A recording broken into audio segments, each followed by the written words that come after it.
Okay, everybody, got you mounted on my head here. Don't do this very often. We'll see how it turns out. Pick her down to about 2100. Okay, so we're cutting hay today.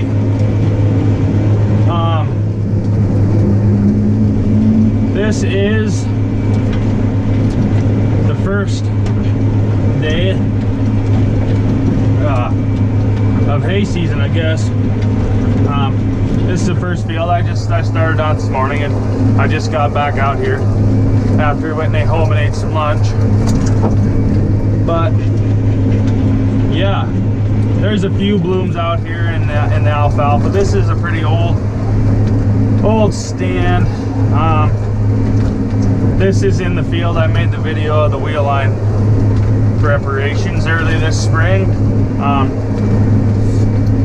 But last year, this is only the second year we've had this field. But last year we waited. This was about the last field we cut here at home. And so it was about it had to have been about the 20th of July.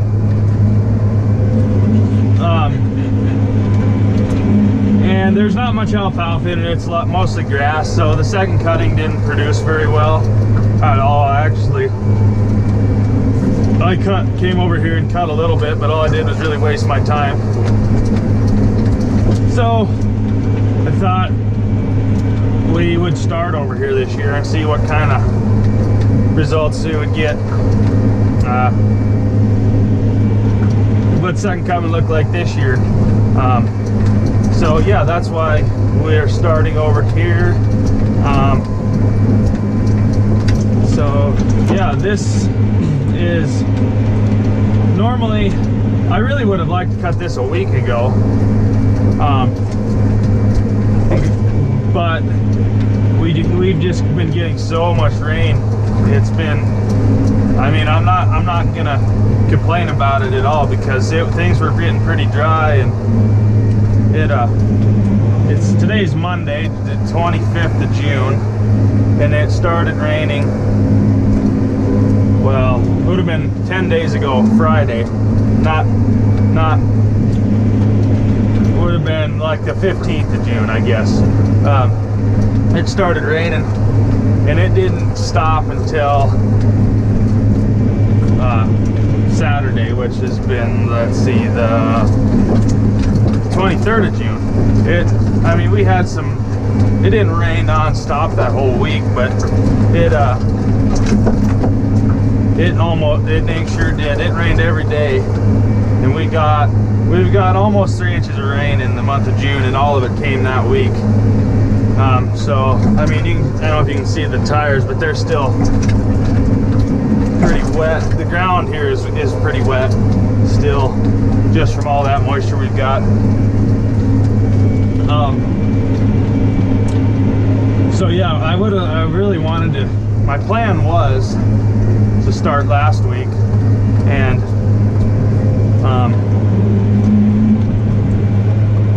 but it's just been too wet, and so yeah, anyways, wanted to start last week. It had been too wet. And another thing is, we've been scattering cows all over the country. So that's really been taking up a lot of my time. So I didn't have too much time to do any haying this week. Tomorrow and Wednesday, we got to take the rest of our cows up. So then we'll be all done with getting cattle out of here anyways. Still have to go check them about once a week, but still, that's pretty minor. And then we'll really get some haying done here. So this field's about 40 acres or so. So I'll get this cut today. And I thought about, I mean, I won't have any trouble getting this cut today. There's another little Oh, it's about 25-acre piece. I thought about cutting today too, but one of them deals where we're pushing it anyways for just trying to get this hay put up without any rain, and I don't have time to get there anyways. So I mean, I have time to cut it, but just getting it all baled there before the rain. And even if it is ready to bale, which it won't be ready to bale Wednesday, I wouldn't be able to do it anyways. So yeah, we're just kind of getting our feet wet here. This will be a good test, make sure everything's working good.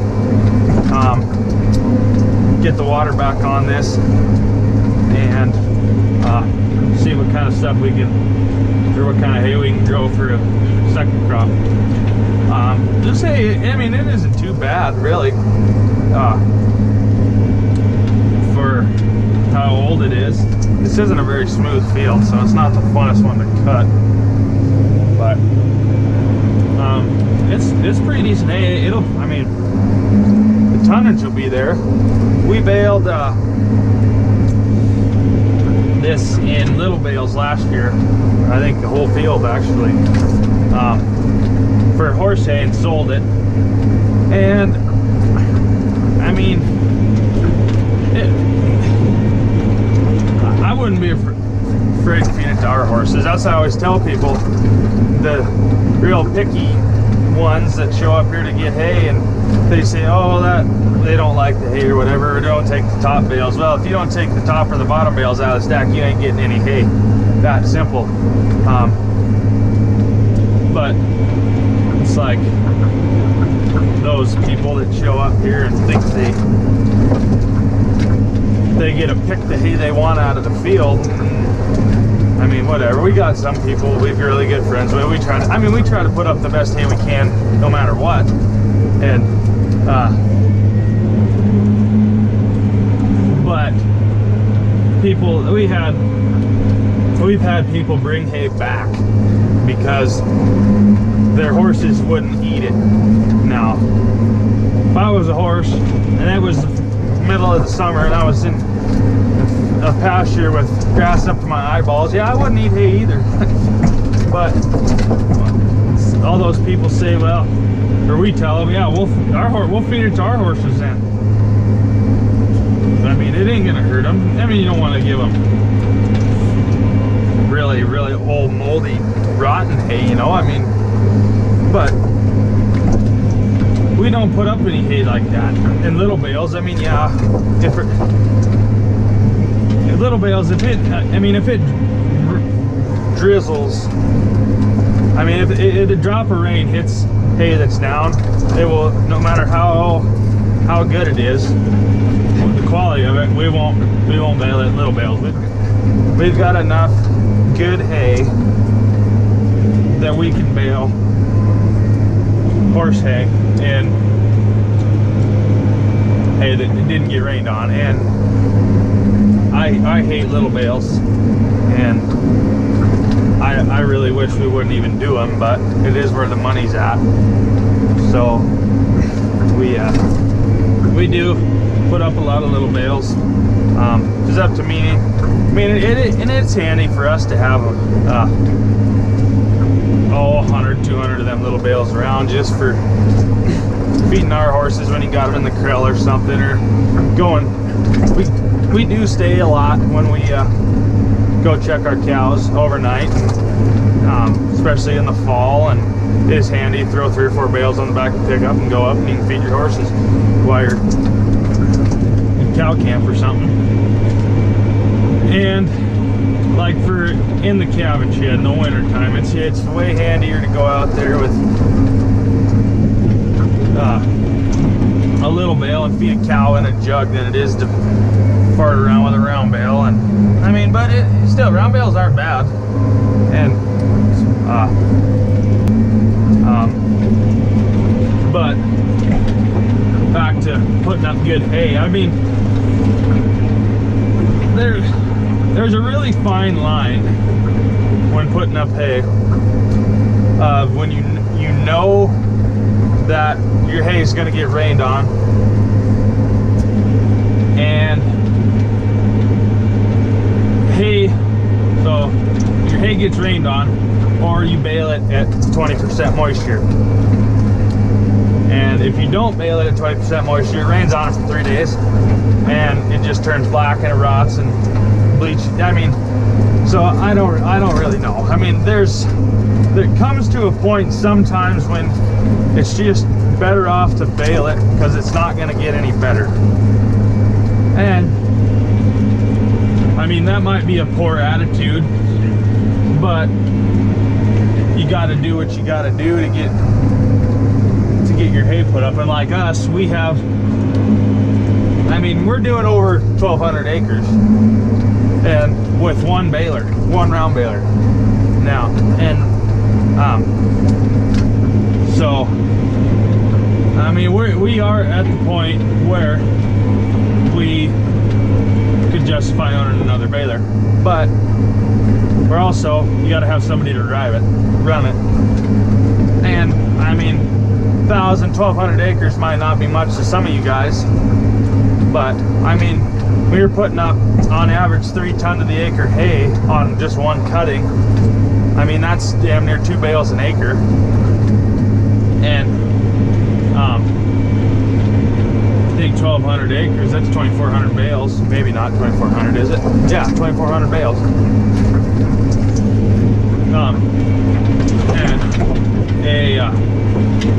I mean, a short amount of time as possible. We have, I mean, I don't know,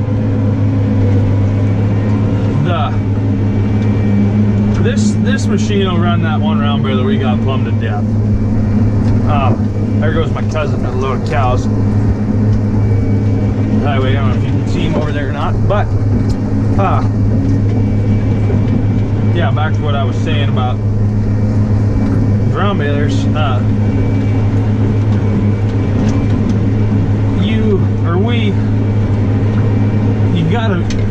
You gotta do what you can. I mean, there's limits to your equipment. You can only push them so hard, and I mean, I hate pushing equipment hard because it just tears stuff up. And I mean, I'm cutting, well, 9 miles an hour. I could go faster, but this field's pretty rough, and I mean, I'm not in a big hurry. I mean, unless something catastrophic goes wrong today, I mean, which is a possibility, but I just, I'll get this field done. And I mean, there's no reason to push yourself, push your equipment. I mean, yeah, I could finish this field maybe in 45 minutes quicker than if I went 15 miles an hour. And it's just, it's not worth it. But another thing too, with a round baler, you can only go so fast. You can only force so much hay into that piece of equipment, and you gotta stop. And I mean, with real good hay, I mean, we rake 2 windrows together. Real good hay, by the time you get going, you gotta stop again. So it just takes time, and I could cut 100 acres a day, no problem, consistently every day of the week with this machine. And I could cut more, but I can't bale that in a day. I mean, I have a hell of a time baling 100 acres in a day. Just with, not that that baler won't do it, but typically around here, I mean, it's getting your moisture right. And I know this kind of contradicts to what I just said about baling it at 20% moisture, get it rained on, but I mean, you got to put up the best hay you can.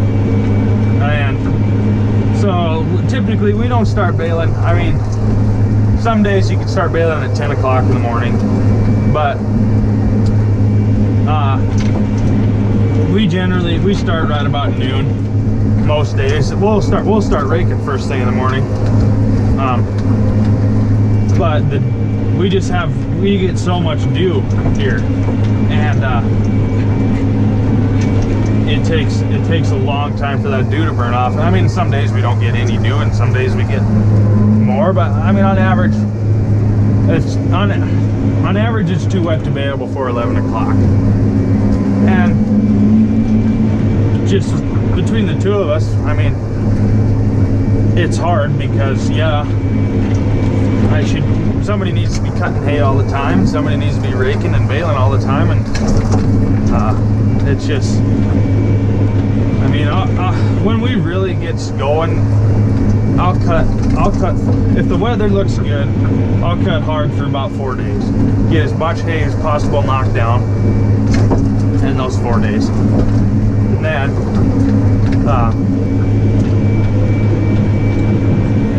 that first hay that I cut, it'll be about ready to bale. It'll be dry enough, so we'll start raking it. My grandpa, he'll start raking it in the morning. And I'll go cut 50 acres or go pick up some hay that we baled the day before in the morning, and then I'll go start baling, and we'll just kind of switch off and get as much done as we can. So I mean, 1,200 acres really, in the grand scheme of things, isn't a lot, but at the same time, it's also, I mean, in my eyes, like, I'm not dreading it, but I'm just like, holy crap, I gotta get going here. I'm never gonna get done because there's just two of us doing it. I mean, if we had two other guys, the one just sit in the swath, everybody just had their own piece of equipment. One sat in the swather, one rake, one the baler, one the bale wagon. And I mean, we could put up some serious hay. But that's not the case. And I'm sure a lot of you guys out there, I know that's the same way you guys are. So, I mean, this is turning into a long old rant video, but I haven't. So you just got to do what you can do. And I mean, I love it, and I wouldn't have it any other way. And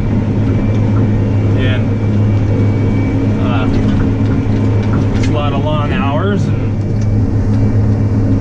it costs a lot of money to do this, but I mean, the way we look at it is, I mean, we've got to put up, we don't have a choice, we've got to put up hay no matter what to feed our cattle.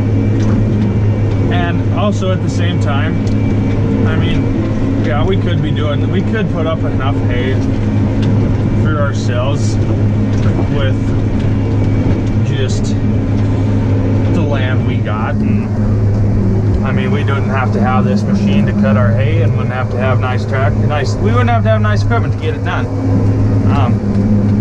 And that'd be a cheaper route to go. But at the same, you'd have less overhead, I guess. I don't know if it'd be cheaper because older equipment, it breaks more, and it's slower. So, I mean, this custom hay and this hay, all this extra hay around we lease and put up, I mean, we figure it pays. The hay we sell and the custom hay we do pays to put up our own hay. So, which, I mean, I feel this is a pretty good deal. I mean, it's probably 35% of the hay we do is custom hay and hay to put up that we sell. So, I mean, yeah, we work a little harder, but it makes us a little money, and we get to have nice equipment, and it just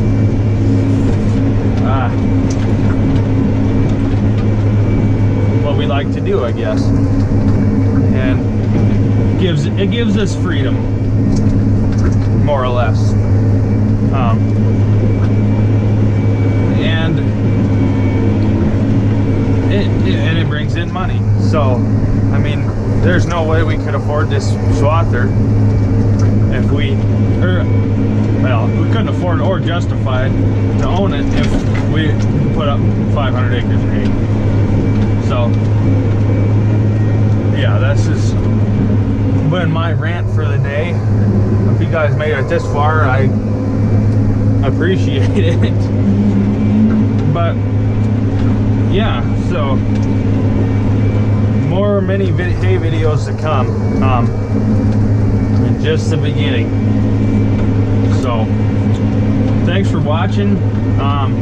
Leave a comment. I mean, I love seeing your guys' comments, even if they are derogatory, or it's just. So yeah, don't be afraid to leave a comment, hit the like button, subscribe. We're almost to 100 subscribers. Last time I checked, I might be over, but I doubt it. So that's kind of cool. Yeah, thanks for watching.